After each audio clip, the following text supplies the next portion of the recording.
you wherever in the world you are. Welcome to the Health Zone Show with Mícheál Ó Mathúna, where with each episode I explore interesting health and well-being topics with a thought-provoking guest.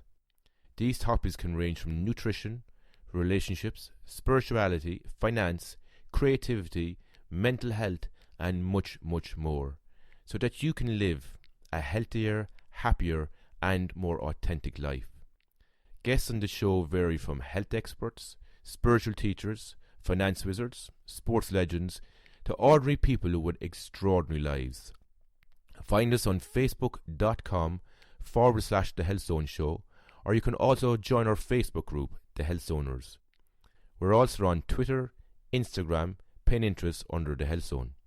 Check out our new updated website, www.thehealthzoneshow.com, and at the moment you can receive a free copy of my latest ebook, 7 Ways to Boost Your Overall Well-Being when you join The Health Zone. Paving your way for a healthier day, The Health Zone. Today I'm chatting with New York Times bestseller, author, speaker and entrepreneur Mike Dooley.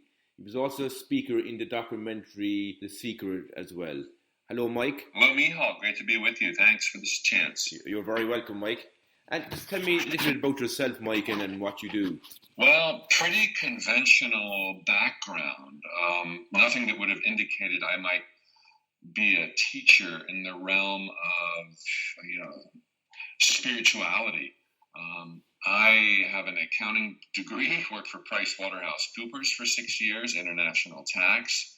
Was an entrepreneur selling T-shirts with a family-run business that I incorporated with my mother and brother. The T-shirts took a philosophical kind of bend, if you will. We would talk about life, dreams, and happiness, the power of our thoughts, creative visualization, but with really loose graphics, and we sold them all over the world. They were called Tut T-shirts, Tut for totally unique T-shirts. And 16 years ago, we wound that business down. The trends were declining. It wasn't fun. And we were, in a place where we could kind of take a time out and reassess. And at that point, kind of fearing for the rest of my life, not knowing what would come next, suddenly I had, no identity as earlier provided by Pricewaterhouse or my own T-shirt company that was, quite booming. I had the dark night of the soul, they call it, and it was like, what happened and why am I starting over and what am I starting? I had money enough to coast for a couple of years. And I remember thinking, I really wish I could receive some positive inspiration, from divine sources by email every day, at some unpredictable time. And granted, consider that email 16 years ago was quite a novelty. People were just getting online 16 years ago at the turn of the millennia. And since nobody was sending such inspiration out, I began drawing initially from my earlier writings that had appeared on T-shirts and souvenir novelty markets. But that became very popular. The weekly emails turned into dailies. I went from 36 subscribers to today's number is over 700,000, all by word of mouth, who receive what's now called a note from the universe. Spiritual, not religious. And it's also spawned 11 books, DVDs, audio programs, video courses. Hay House is now my publisher. And I speak all over the world, reminding people of their power and life's beauty, because sometimes we don't see that in life with our physical senses, and we can kind of lose our way. And so I'm an inspirational speaker. You just mentioned there about the dark night of the soul. If there's somebody listening in here today, Mike, and they have a lot of self-doubt about themselves and their lives, would you have any practical suggestions for them to have more faith and belief in themselves? Everything I share, write, speak, or otherwise deal out to my fans or on the website is based on the premise. Now, this might be something to get comfortable, that might take some time getting comfortable with, but it's not that far from mainstream thinking. The premise that our thoughts become the things and events of our lives, without exception. all the good, all the bad, all the ugly. Now, there's legs for this table, and they're very important, and that takes us into some kind of esoteric territory, that we are all divine beings, we are eternal beings, we are love beings, and that life and consciousness, our own identity, extend well beyond this lifetime. But the point of traction for every lifetime is our thoughts, our words, which are our thoughts, and our actions, which are our thoughts in motion, create the starting point for everything. And so somebody going through a dark night of the soul would first ideally recognize that they do have power in this, even though at the moment, for all kinds of reasons, they feel powerless. In spite of circumstances to the contrary, sense within you the truth of my words right now. You are a powerful being, maybe not exerting it, but it is there within you. And that which you focus on the most, that which you dwell upon, that which you are talking about, lamenting, or complaining about, is bringing about your tomorrows. And so the first thing to do, however seemingly futile, and it will always seem absurdly futile, particularly if you're going through such a crisis, you just need to curb the negativity, focus on what's good, start a gratitude journal, be happy you have a roof over your head, be happy you have some food to eat, be happy you have a friend to call your own, the shirt on your back. Make a list. Can you see? Do you have vision? Do you have hearing? Start at whatever baseline is necessary for you to begin this exercise. And again, it won't seem like it'll make much of a difference when the bill collectors are calling and your girlfriend's broken up with you and the kids have run away from home, or it'll seem stupid. But believe me, and I know that listeners can sense the truth of these words deep down inside of them, it's going to start small, and it's going to start with what you choose to focus on. And while you're focusing on things of gratitude and realizing that you have a power and realizing that you have some gifts, during those moments, you will be unable to think about those things that are tormenting you right now. And my life has shown me through my crises, we've all had them, that it's as if, given our divine inclination and connection to source, it's as if our positive thoughts are at least 10,000 times more powerful than our negative thoughts. So the person listening thinking, oh great, our power lies in our thoughts, and all I can do is worry, I'm doomed, fear not. I have been in that place where I could not stop my fearful thoughts from running away with me. But I've discovered that I could simultaneously sit down for 5 minutes and list out the things I'm grateful for. I could simultaneously, alternatively, sit down and visualize my life as if things were working out and things were turning around. And I'm hearing words of congratulations and praise. You don't even have to tell your imagination why you're receiving such congratulations, but just give that to yourself. And even if you worry during your visualization or during your gratitude journal, you are so inclined to succeed as a natural-born creator, a being of light, of God, by God, pure God, that if you do these simple exercises, it will gradually and then more swiftly turn everything around. And I ask the listener who's doubting right now, look at those people who are successful in the world. They're not the best behaved. They're not all of the same race. They're not all of the same color. They're not even all of the same religion. They just had either the intelligence or the naivety, call it the ignorance, to think that things could turn around for them, to start daydreaming about things turning around for them. And that's all the leverage that the universe needs to reach you, followed up with, baby steps, affirmations, moving in the direction of your dreams and doing the best you can with what you've got. That's what I would tell someone going through the dark night of their soul. I've been there. It takes very little to get out of it, but it does take something. How did you turn around your own dark night of the soul, Mike? Well, I remember being vexed and tormented with how could I be almost 40 years old and and have no life momentum, no career momentum, never had a really long-term serious relationship, certainly had never been married, no children, no nothing. And I'm almost 40 and we just liquidated a business and I'm only going to be able to survive my mortgage payments for 2 years. What if I don't figure out how to make money beyond those 2 years? What if I've already lived the best of my life? What if? And I remember thinking, it's not about figuring out how you got where you are. It's about figuring out how life really works and then working it. And actually, I didn't have the confidence then to put all of that together.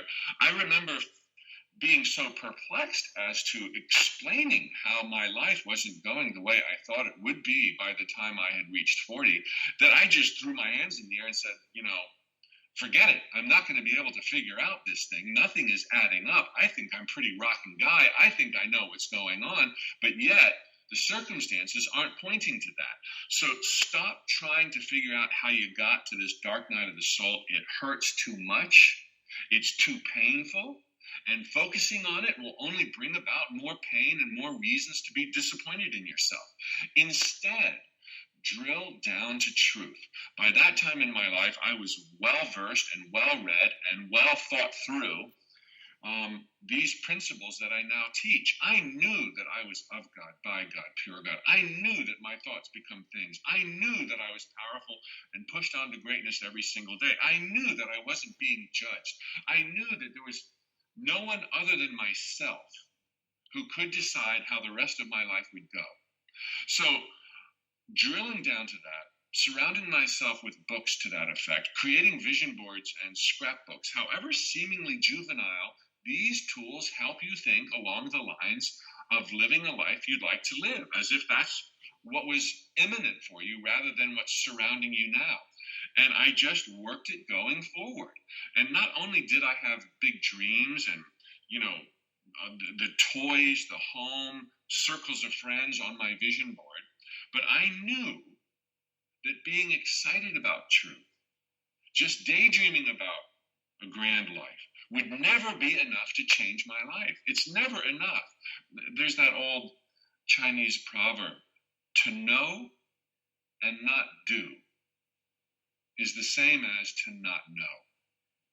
To know, like, I know I'm awesome, I know I'm powerful, I know I can turn this around, but to not act on that, well, you may as well not know anything.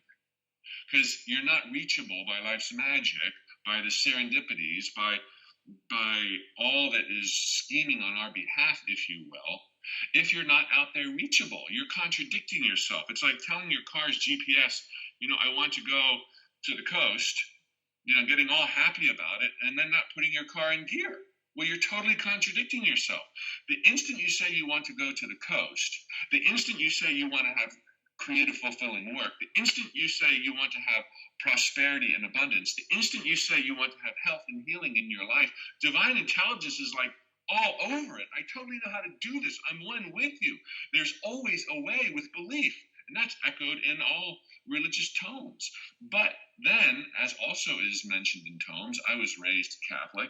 I'm not practicing any religion today. God helps those who help themselves. You've got to do something.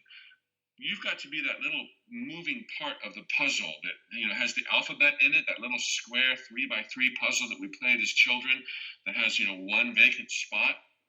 And you have to put the alphabet together. You move one piece, and then all the other pieces can move.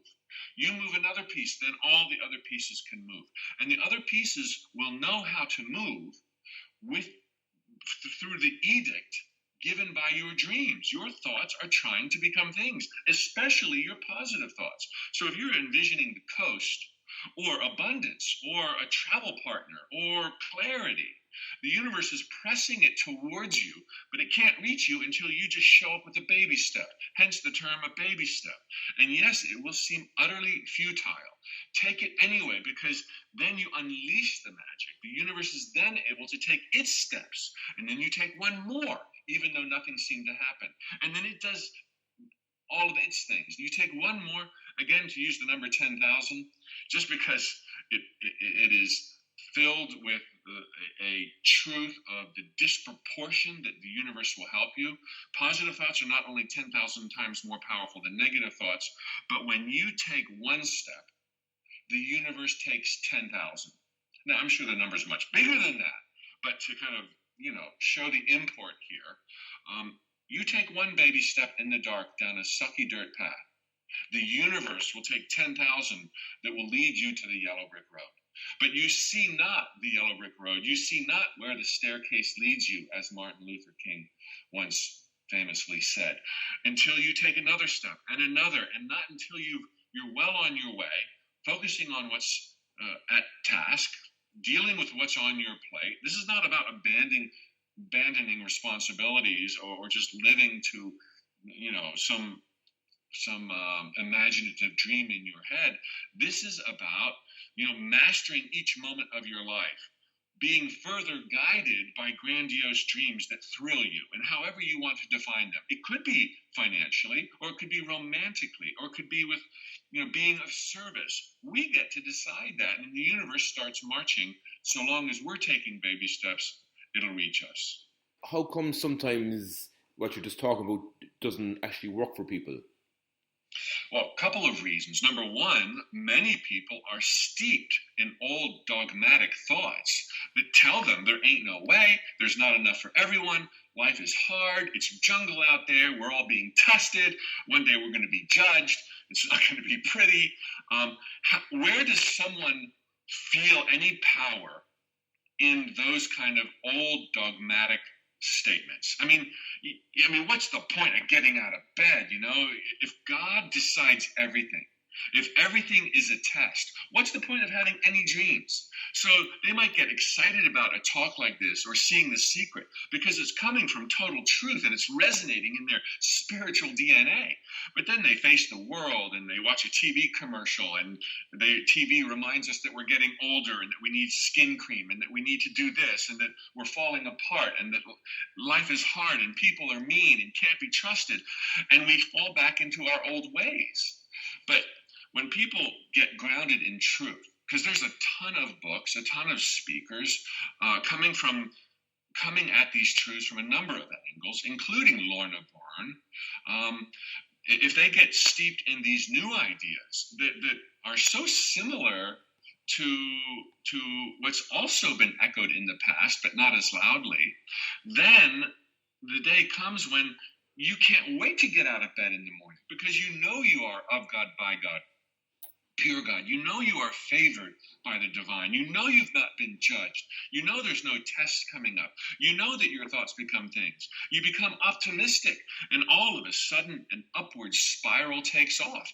And the evidence is those people who have seen and experienced these upward spirals. And no one out there should argue that there's not a lot of them. There's tons, and there's more people going through upward spirals than downward spirals. Even at the height of our ignorance, thinking that life is a cold, hard, cruel, mean test by an angry God, we still succeed. And I ask listeners right now, isn't their life proof?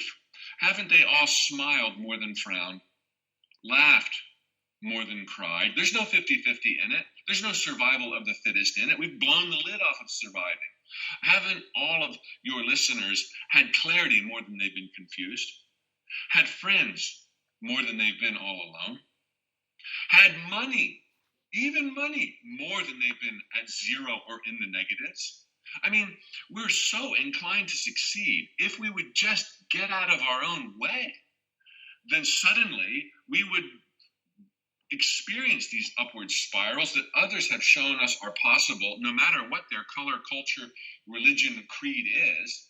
It's there for everyone because we live in, this is very hard to believe at first, we live in an illusionary dream world. Things are not as they seem. Even scientists tell us that matter isn't solid, it's whirling, organized energy. And what they're eventually going to tell us 1,000 years from now or 100 years from now is that that whirling, organized energy receives direction from our thoughts. And this is not about turning, rocks into gold, but it is about drawing circumstances into our lives that mirror our dreams that will then yield gold in terms of friendships or confidence or clarity or being better at whatever it is you now do. So the number one answer to why aren't more people experiencing joy and success and transformation is because they think it's impossible. They think they live in a cold, hard, mean world with an angry God. And number two, sometimes people will be on the bandwagon for a little while with this stuff, this kind of thinking that I'm sharing, because many share it. But they tend to think that being excited about the truth, for having discovered the truth, their euphoria will be enough to change their life. And the metaphor or the analogy I share here is, even if you were foolish enough to believe in luck, and a genie told you the next 7 days would be the luckiest 7 days of your life, the next day, day number one of the luckiest 7 days of your life, you wouldn't stay in bed waiting for the fish to come to you. If you were a fisherman, for example, you'd go out and buy as many fishing poles as you could. You'd have all of your cousins and friends come over. You say, this is the luckiest 7 days of my life. If you're a fisherman, I'm a fisherman or a fisherwoman. Let's go fishing. Because even the person foolish enough to believe in luck is wise enough to know it won't reach them unless they're out in the world. And it's exactly the same with these metaphysical principles of thoughts becoming things, the so-called law of attraction. It won't do you any good if you aren't taking baby steps every single day in the direction of your dreams, even if that means going to a job you hate for a low hourly rate. That's better than doing nothing. That's better than being at home waiting for a miracle. They're not coming. Again, biblically, since I was raised in the Catholic Church, there's some quote, if you're a fisherman, look to fishing for your abundance. Too many people hate their job and they watch The Secret 10 times in a row, and so they quit their job. It's like, no, you can't go quit your job. Use your job as a stepping stone to greater things now that you know the truth and you're entertaining big dreams. You can't withdraw from life because you know that you're loved and adored. That is the second major reason people who know these truths don't experience transformation. They don't engage. They withdraw. Mike, is there any daily routine or practice that you do in your own life to stay positive, inspired, and motivated? I do a couple of things, Mícheál. I do visualize for 4 minutes every single day. I set my timer. You can use your smartphone. And I just close my eyes and I imagine just feeling joy. I imagine hearing the congratulations. I imagine seeing the faces of loved ones, my wife, my daughter, my siblings, a parent, my father's still alive, being happy, joyful. I imagine we're going on a trip together. I imagine the phone ringing and I'm receiving good news. And again, like I alluded to earlier, you don't even have to be more specific than that. Because the only way those kinds of feelings can become the things and events of your life, the only way you can then authentically experience joy and hear congratulations is if awesome stuff starts happening in your life. It forces it. It works. The universe and life's magic works backwards. You give it a vision of a desired end result. And then as you show up with baby steps, the hows, the cursed hows I call them, meaning how your dream will come true, are pressed to you. In fact, I tell people, don't worry about the hows. They are the cursed hows because we think it's our job to figure out how we'll go from A to Z. But when it comes to orchestrating these so-called miracles in our life, these transitions, these transformations, our brains can't go there. Our brains can't do that. There are 7 billion co-creators on planet Earth. And each of us has a likely, projected, probable week or month or year ahead of us. Nothing is set in stone, but there are probabilities given our mindset that have brought us to this day. And of course, we can rewrite the future. We can change our mindset on a dime. But, you can see people tracking. They're always miserable. They're always gloomy. They're always complaining. I guarantee you, they're going to have a flat tire. They're going to have an argument. The roof is going to leak, and things aren't going to go well the next 12 months until they change their mindset. So there's probabilities in place. Well, if all of a sudden somebody listening right now sets the bar a lot higher and they start dreaming really big, the universe has to tie together the probabilities of 7 billion adventurous lives and bring those who will help your dream come true nearer to you so you cross paths, as it will bring you into the lives of others so that you can have mutually beneficial manifestations.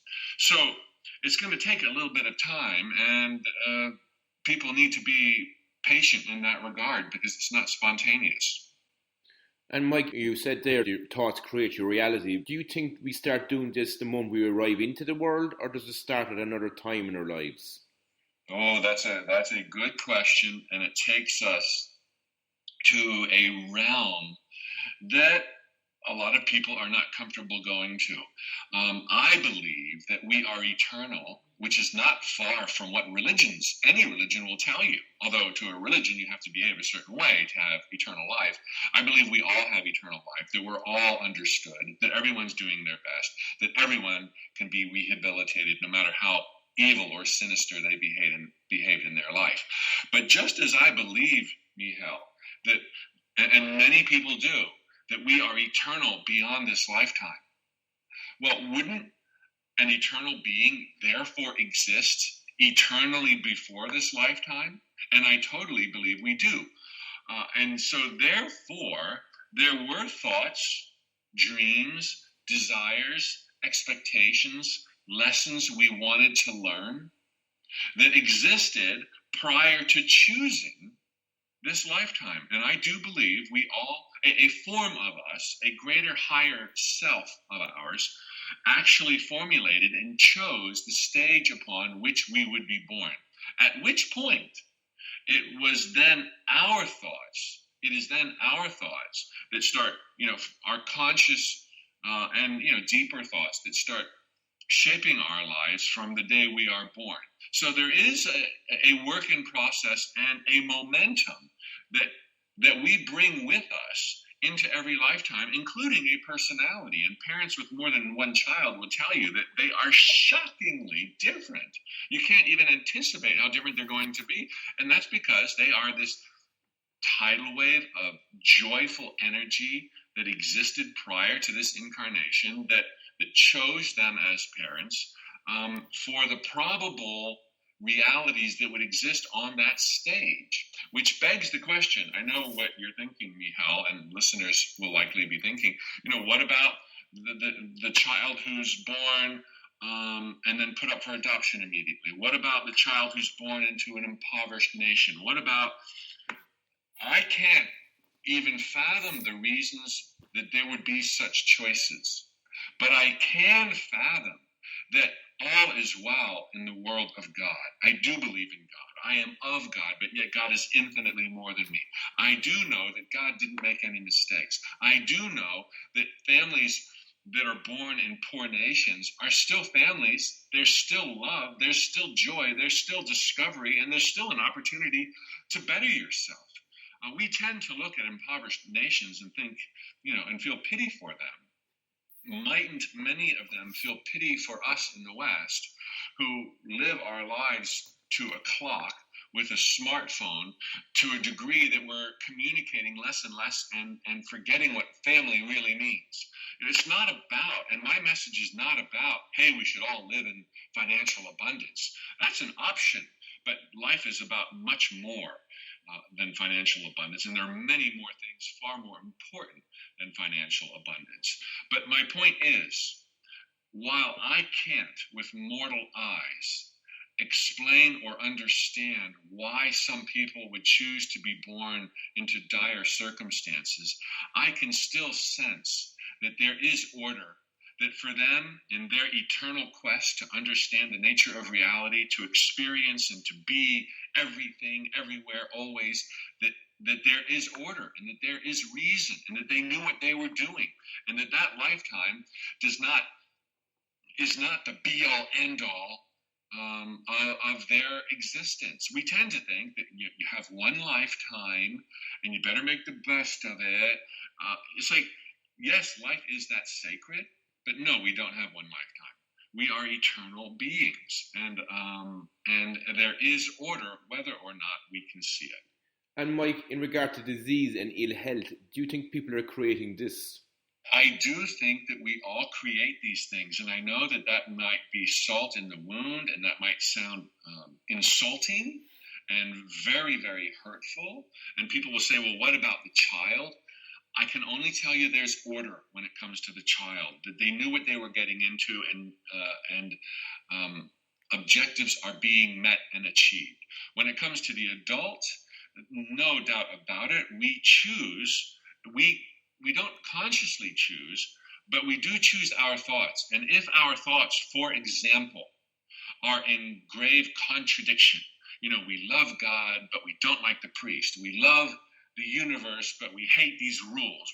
We sense that something is askew, that something is not right. You know that you're doing your best, but you've made some mistakes, and you can't imagine that God is really going to put you in hell forever. Now there's turmoil and chaos in your mind. And very often, when there is chaos not mitigated by other ideas of life's beauty, our power, and celebration, then anger, resentment, guilt, regret, all emotions that need not exist when you're grounded in truth.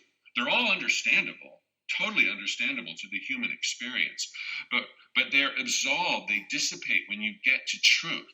If they're not dissipated, those kind of emotions will bring about all kinds of ailments, whether it's the common cold, cancer, or AIDS. And I don't mean to hurt anybody's feelings here. The great news here, the phenomenal news here, is that if we are the source of all things unpleasant and uncomfortable in our life, then we can be the healer of all things unpleasant and uncomfortable in our life. And for people who've experienced, whether it was illness or abuse as a child, don't think about it. Don't go there. Don't even try to understand the order other than knowing that it must exist at some lofty level.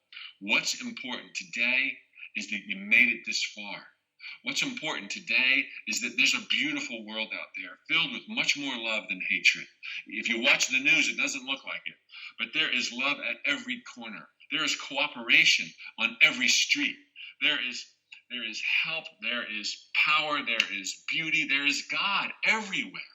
And if you can get this, if it's making some sense to you right now, then find more books like this, find more people like this. All of a sudden, you're going to see your friends eventually all think like this, which is the case for me right now. And then you're making inroads. Then you're going forward, and you can heal yourself. And this is not a message of abandon medicine, abandon your doctor. No, play both ends to the middle. Do everything your doctor asks of you. Do everything that conventional wisdom asks of you. But also, start thinking along these lines. Start doing little demonstrations, acts of faith, playfully pretending that you're on the mend.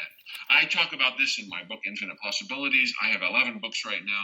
Many other people talk about this. Lorna will talk about one's individual ability to heal through the grace of God, the power of God, because we have that connection with the divine. We are of the divine. So this is not novel thinking. It's true. And by accepting responsibility, while not explaining it, but accepting responsibility for whatever you dislike that's happening in your life right now, you put yourself in a position of power to bring about change. And that includes healing or prosperity or clarity or whatever your heart desires. And Mike, you speak about the connection to the divine. How do we know we're connected to the divine? I walk my audiences through this. It's in some of the intros of my book. I, with a little human brain, cannot know most things. In fact, I know very, very, very, very little about very, very, very, very, very, very little. But our brains are sufficient enough to witness life's magic, the beauty, the miracles that are everywhere, not just a flower, not just in a bird's song, not just in the beauty of the physical landscape, scenery, creation, etc., but in our own selves, the epiphanies we have, the aha moments we have. We're being pushed on to greatness. To me, if I had more time, it'd be easier, but to me, it's just patently obvious that the divine dwells within, that we are not the product of amoebas that evolved out of the ocean, which is patently ridiculous. I mean, where did amoebas develop consciousness to begin with, to have a desire and a yearning for growth? I mean, and there's no skeletal remains on the entire planet of amoeba to elephant, amoeba to giraffe, amoeba to flower, amoeba to human being. And similarly, the entire notion, to my way of thinking, not wanting to ruffle feathers here, but the idea that God isn't big enough to rehabilitate everyone, no matter how horrible their sins were on earth, God is that big. It might take 1,000,000 years, but God's got the time. We have the time. So the idea that God would cast souls aside and say you're not worth saving, the idea that you know, there's so many contradictions in the religion I was familiar with. It just, I tell people, if it's beautiful, if it came from a religious source, if it's beautiful, if it's empowering, if it leaves no one behind, run with it. If it doesn't resonate with you, body, mind, and soul, if it scares you, if it's unpleasant, if it's difficult, reject it. Others might call this cherry picking. Go for it. Because life is all the beauty, and we have all the power. Our lives are a testament of it, and it's through deductive reasoning, looking at it scientifically, life and evolution and amoebas, and using my intuition to examine the magnificence that's in a lot of scripture and in a lot of holy books, and putting it all together. If not of God, by God, pure God, what are we? You know, a guinea pig? Something that's made of not God? Could there be anything that's not God? Where would that have come from? Did God come from some nebulae, some swamp where there was no God, but there was planets? I mean, where did the planets come from? By deductive reasoning and using intuition, there's only one explanation. Everything, everyone, from a mote of dust to a black hole to our sun to you and me, are of God, by God, pure God. Now, we get confused. We do awful things. People can be driven by the evil in their minds. But that doesn't mean that evil exists of its own. I mean, if it did exist of its own, then how come God didn't snuff it out a long time ago? Could evil be that strong?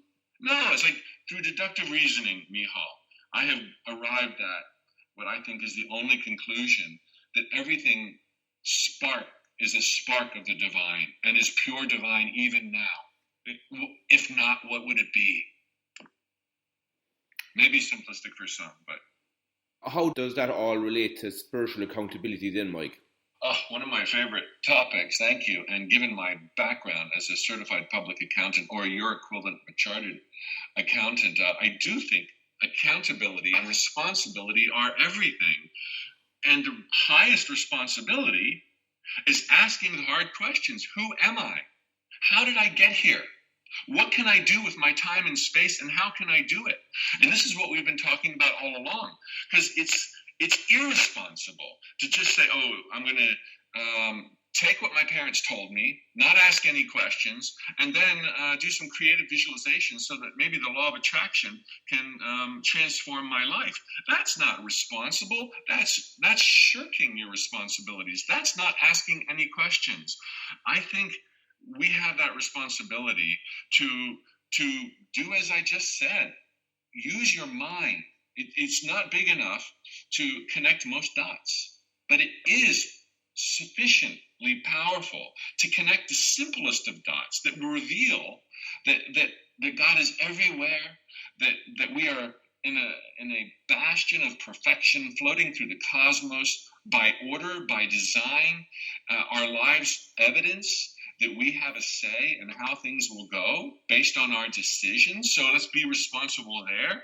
If you dream of abundance or health or great relationships, then being responsible means physically do something about that, even for the short term, if that means going to a job you hate. Be out there so that you're a lightning rod for miracles, coincidences, so-called, and serendipities. That's being responsible. Searching for the truth, discovering it because a child could do so as I've just done it, and then living it, and not just thinking that Tinkerbell or your imagination is going to connect all the dots. You've got to actually be the moving part so that all the other parts can move in unison with regard to whatever you've been dreaming about. And Mike, often people can believe that power is actually outside themselves, and that can prevent them from taking full responsibility in their lives. Do you think this is true? Oh, that's exactly where we're coming from. We have been taught for as long as there have been books printed that our power lies outside of ourselves. We've been taught, I'm half British, my mother's British. We've been taught, that pride is so awful, that loving yourself basically is so awful, that we need to put the needs of others before our own. I can see the beauty there, and I love the notion of being of service, but we're here for a reason, and that is to be ourselves and to follow our hearts. And when we do that, we will shine our light the brightest and be of the most service to others. And we'll do that best when we realize that it's not up to somebody outside of us. It's not about being tested. It's about waking up to the truth of the genius and the beauty and the power that is ours. Even the biblical quotes, even the quotes of Jesus say that. Jesus said, the things I do, you will do. And Jesus didn't add a bunch of caveats that the church later did add. And so even I'm not that well versed in other religions, but even most religions speak to the power that dwells within all of us. So it's about dropping that old dogma and being born again to the truth of life's magnificence, and that our power lies within us, in our heart, our souls, our thoughts, our words, our actions, etc. What do you think stops people from actually living and pursuing their dreams? I believe that in the trajectory of the evolution of the civilization, the human civilization right now, because, it's not by chance that we're here. At a higher level, we know what's going on. We knew that there would be kind of a beginning, a middle, and an end in the grandest scheme possible. And while time is an illusion, within it, it's pretty darn tangible. So I would say that given that trajectory of kind of, new civilization, mature civilization, older, wiser civilization, we are at the infancy right now. We are cavemen and cavewomen, spiritually speaking. We're still, getting mad at each other. We're still pointing nuclear weapons at each other. We're still behaving like imbeciles, but understandably, and that's okay. This was part of the likely foreseen evolution of things. We're going to get to that promised land, in the physical realm and beyond, as we mature and grow up. So right now, given that we are still emerging from the darkness, and we see that all over in pockets of the world, it's understandable that we let our physical senses, our eyes, our ears, etc., interpret reality instead of our inner senses. I gather from the questions, sense, Mícheál, you and I, that there is a beauty and that we do possess an inner power. And that comes from a mental discernment. Too often, people in the world around us don't go within. They just cop out, or they just latch on to their parents or their society's views. That's really easy, really convenient, really lazy. They just cop out, and then they use their eyes and their ears to assess what reality is, what people are really like, what's going on in the world, which is totally skewed if they watch the news. And I'm not against watching the news, but you got to keep it in perspective. If you've got one crazed suicide bomber in, somewhere in the United States, you've got 300 million other amazing people. And if you watch the news, there's not a word of the 300 million amazing people working together in harmony and grace. But there's, wall-to-wall coverage of this lunatic who blew himself up, or this dozen people who blew themselves up. So to answer your question, we're not changing as quickly as you and I might like as a civilization, and it's challenging at an individual level, because we're still in these dark times, and we're constantly being told by others that life is hard. Just look, somebody else did something awful. It's getting bad in Syria. Donald Trump and Hillary Clinton are two opposite spectrums. It's a jungle out there. Oh my gosh, it's, and we lose faith. And my message is equally about faith as all else. It's about relying on that which you cannot see, relying on that which you cannot touch, going within and realizing that even though I see no order, I get that it's there. Even though I don't see any love at times, I know that it's there. Even though I feel no hope, I can create it within. And I think the transformation is amongst us, that we are in the midst of transformation, civilization-wise, planetary transformation. I think these extremes that we're seeing with ISIS and the murders and people having conversations like you and I mean, talk about night and day, kind of typifies that we're going into a transition right now that's irreversible. It's an upward incline. We are getting to a better place, but there's still vestiges of chaos and ugliness and ignorance everywhere. But I do believe very, very quickly, certainly within a generation or two, that the chaos will cease. It really is blown out of proportion. 18 people destroyed the World Trade Towers, and we've had, like World War III ever since because of 18 people. And granted, there's millions of extremists that don't like us, but even that's a paltry number compared to 7 billion. We focus on the negative. When we start focusing more on the beauty and our power and these truths that leave nobody behind, and everyone is treated with respect, we will have a rapid acceleration of, of everything, commercially, spiritually, joyfully on this planet. I think 100 years from today, it will not even be recognizable.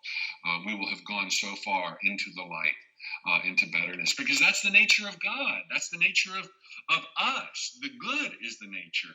The thriving is our nature. If it was 50-50, we would never have made it this far. We're pegged to thrive in these illusionary jungles of time and space. As I said, in spite of our ignorance, we thrive. Can you imagine what it's going to be like, Mícheál, when everyone sees God in everyone else's eyes? We are going to soar through the stratosphere. There'll be enough food and enough fun for every man, woman, and child on this planet. As you know, many decisions that are being made by people in the power in the world at the moment can affect our planet and ourselves. How do you think we could choose to respond to these decisions, especially if decisions may not actually serve us? I think history has shown, and many have pointed out, that the intentions and goodwill of a few determined people, grassroots organizations, can change the entire direction of a civilization. And while it is disheartening and sometimes depressing to understand that there are a few maniacs that are either in power or that are now seeking power, we must not ever individually forget or surrender our own power. And we must rise up, do what we can with what we've got. This doesn't mean we have to, resort to, armed conflict.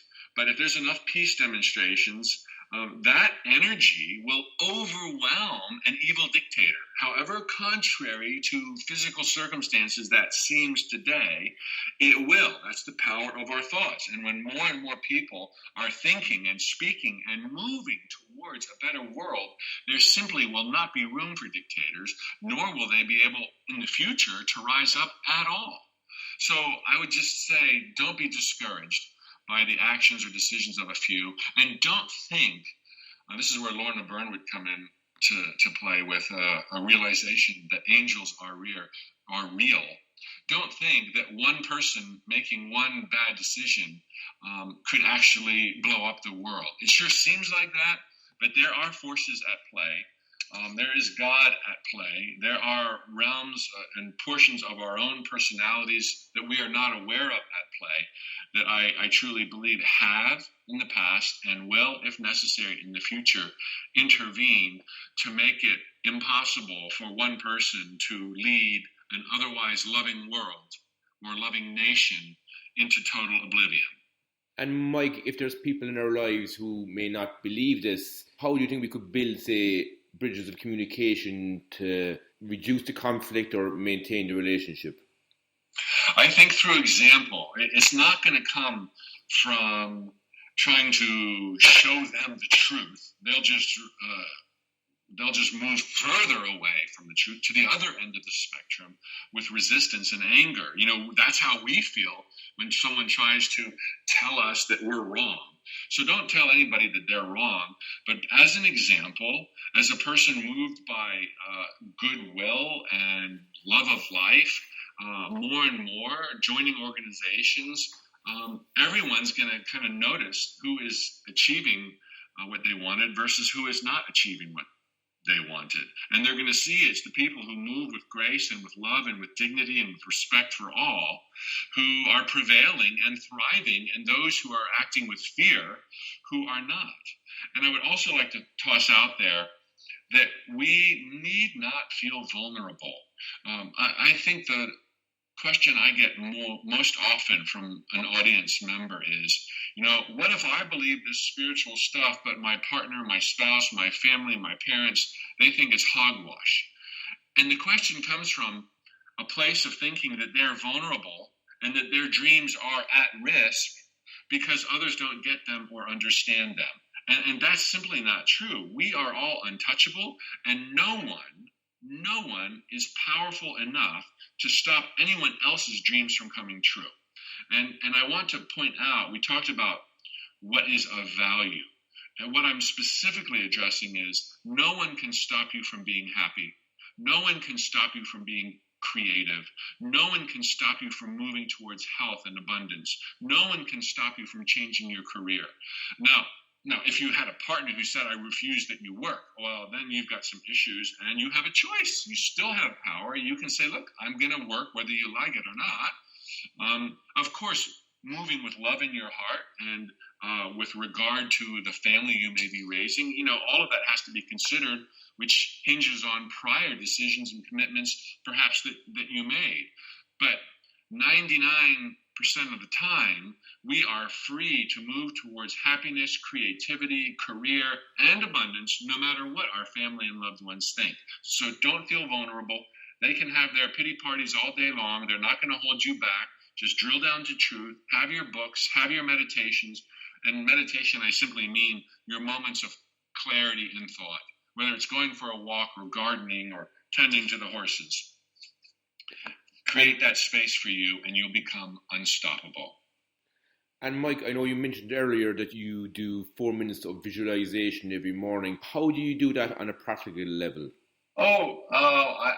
It used to be at my home, but now that I've got a toddler running around, it's impossible. It used to be before I left the house and it was still quiet and my wife was still asleep. I would use a timer on my phone, just sit comfortably in a dark room, and for 4 minutes, I would just, with eyes closed, visualize joy. And if I'm working on a book, I might imagine that book has now reached the #1 New York Times bestseller list. If I'm working on a presentation or a speech, that's intimidating me before a large audience, I might visualize myself in the throes of delivering it, confidently poised, having fun, the audience appreciating it. But like I said, I will often simply visualize joy, high five, warm hugs, hearing congratulations. If I've got a bad knee or something, is bum in my body somewhere, I will imagine that it's pain-free, that it's operating as it was meant to operate.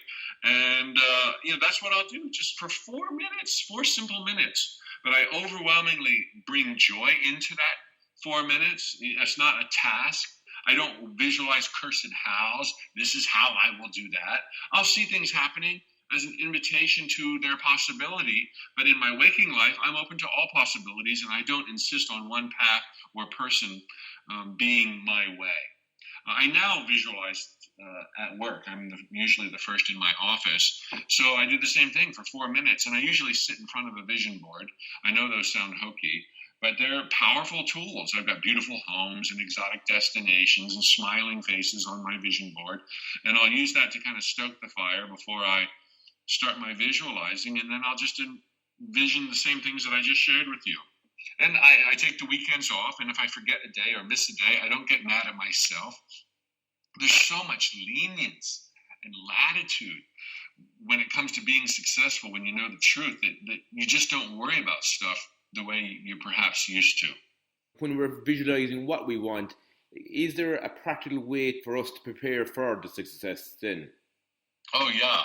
There's 2 things you can do. Number 1 is live your life with baby steps in the direction of that success. So physically, use your logic and your heart and intuition.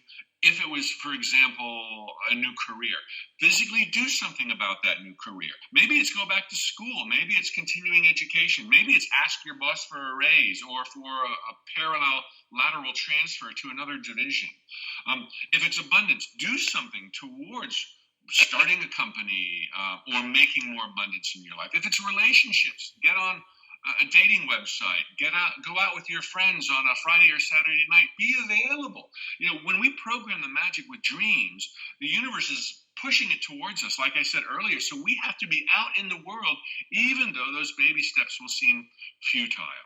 So answer number 1 of 2 is physically do something on a regular basis, not just one time, on a regular basis. Always be asking yourself, how else could I approach career transformation? How else could I approach finding a partner? How else could I approach improved health and healing? Every week, every day, ask yourself, what new thing could I throw into the mix this week or this day? And the second part of this question goes to what many call acts of faith, or physical token demonstrations. Do a little splurge, do a little window shopping, act as if either your dream is imminently coming true and you need to prepare the way. I mean, come on, it's going to happen next week. Are you ready for it? You better test drive that car to decide if it's really the one you want to buy, because you're going to have to decide in 1 week. So act as if you knew of the inevitable arrival of your dreams, or act as if your dream came true 6 months ago. 6 months ago. Now what are your dreams? Now what is your daily routine? Now where do you go to work? Drive that way 1 morning a week. Drive to the new office or the new world headquarters of your own company. Physically, and this boils down to pretending, Mícheál. It's just pretending, playing make-believe. But I write these notes from the universe that go out every day, and one of them once said, playing make-believe is the fastest way to receiving. And pretending is the fastest way to believing. Believing is the fastest way to receiving. So these physical demonstrations override any invisible, limiting, self-sabotaging belief you may have otherwise had. Because your inner witness, if you will, sees you moving in the direction of your dream, sees you acting as if you know of its inevitability, or acting as if it already happened. Book a trip, not necessarily confirmed, not a deposit, but call a travel agent or do some web browsing, like where will you go when your big dream comes true for celebration and victory that you're taking your family with you? Price it out. Check out the hotels. Which one would you stay at in Honolulu?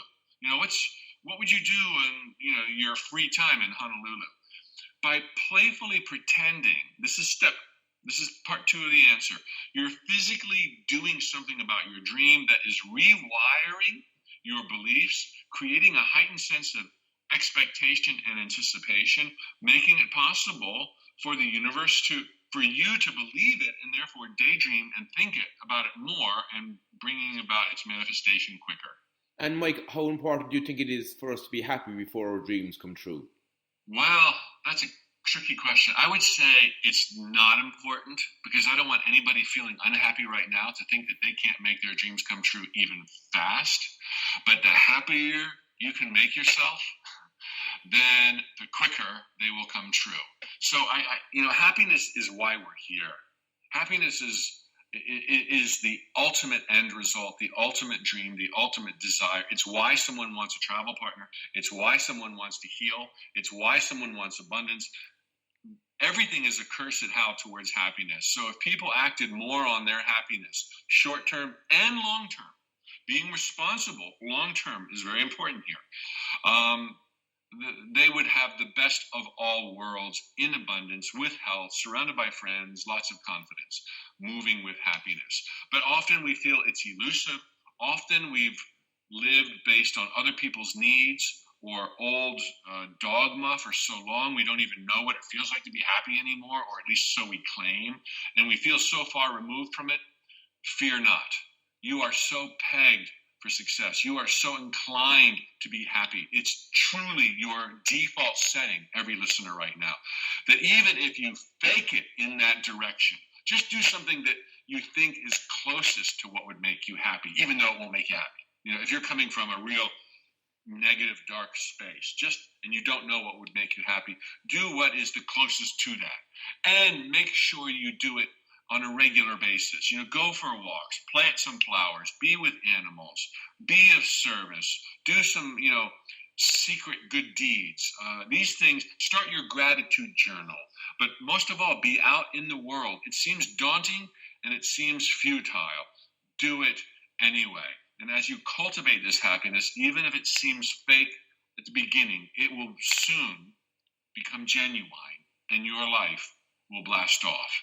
It's in your nature. That's what you're wired to do. It's the default setting in all of us. I know you're in Ireland at the end of August with Lorna Byrne. Can you tell me a little bit about this? Yes, I am so excited to be coming back to Dublin and beyond. I'm going to be with Lorna Byrne. She wrote the Irish and world bestseller, Angels in My Hair. And we're having a day-long workshop where I will be kind of leading Lorna and her angels through conversation and questions to talk about career, to talk about love, to talk about dealing with grief, to talk about loss. We're going to try to cover every major area of life, and I'll be bringing my insights. She will be sharing her insights. Lorna is, I think fair to say, quite religious, and I am not religious. But at the end of the day, the kind of things we say point in the exact same direction. I deeply appreciate her and her views. I think we have a great energy working together. We have worked together before, and it was extremely well received. This will be our first live event together. We've had webinars in the past. And it's going to be, if I can tell you, on Sunday, August 28th, at the Talbot Stillorgan Hotel in Dublin. The details are at Lorna's website or my website. Lorna's website, let me see, lornabyrne.com. My website is tut.com. There's more information. There is a fee. We have arranged for some scholarships for people in dire financial need. We want to make this as accessible as possible, and it's going to be a great thing. So I hope to see listeners there, and if not, check out Lorna's website and her Facebook page. There's always inspiration there. It's for free, and same true at my website. I know they can go on to seminars.ie as well. Correct. Seminars.ie. Finally, Mike, if anyone wants to find out more about your work, how could they do it? Well, my website is T like tiger, U like uncle, T like tiger.com, tut.com. That originates from back when we were selling totally unique t-shirts. But there they'll see all of my books. They'll see my other appearances live around the world. And they can sign up for my free Notes from the Universe daily emails that 700,000 people now receive Monday through Friday. That's fantastic, Mike. Look, thanks so much for your time. It's been a great pleasure, Mícheál. Thank you so much for this super opportunity to share what I love sharing. You're very welcome. Bye-bye, Mícheál. Cheers. Bye-bye. Bye-bye. The health zone. Ah, the health zone. Ooh, the health zone. Thanks for listening to another inspiring and thought-provoking show of The Health Zone. I'm Mícheál Ó Mathúna. Just to remind you, you can find us on facebook.com/The Health Zone Show, or you can join our Facebook group, The Health Zoners. We're also on Twitter, Instagram and Pinterest under The Health Zone. To gain further invaluable resources on health and well-being, go to our website www.thehealthzoneshow.com. When you're on there, join The Health Zone and you'll receive a free copy of my latest ebook, 7 Ways to Boost Your Overall Well-Being. Finally, I would love to hear any feedback you may have on the show, and even if there are any particular guests or topics which you're interested in, please email me on tunein@thehealthzoneshow.com. Until next time, this is Mícheál. Thanks for listening, and I wish you a very healthy, happy and authentic week.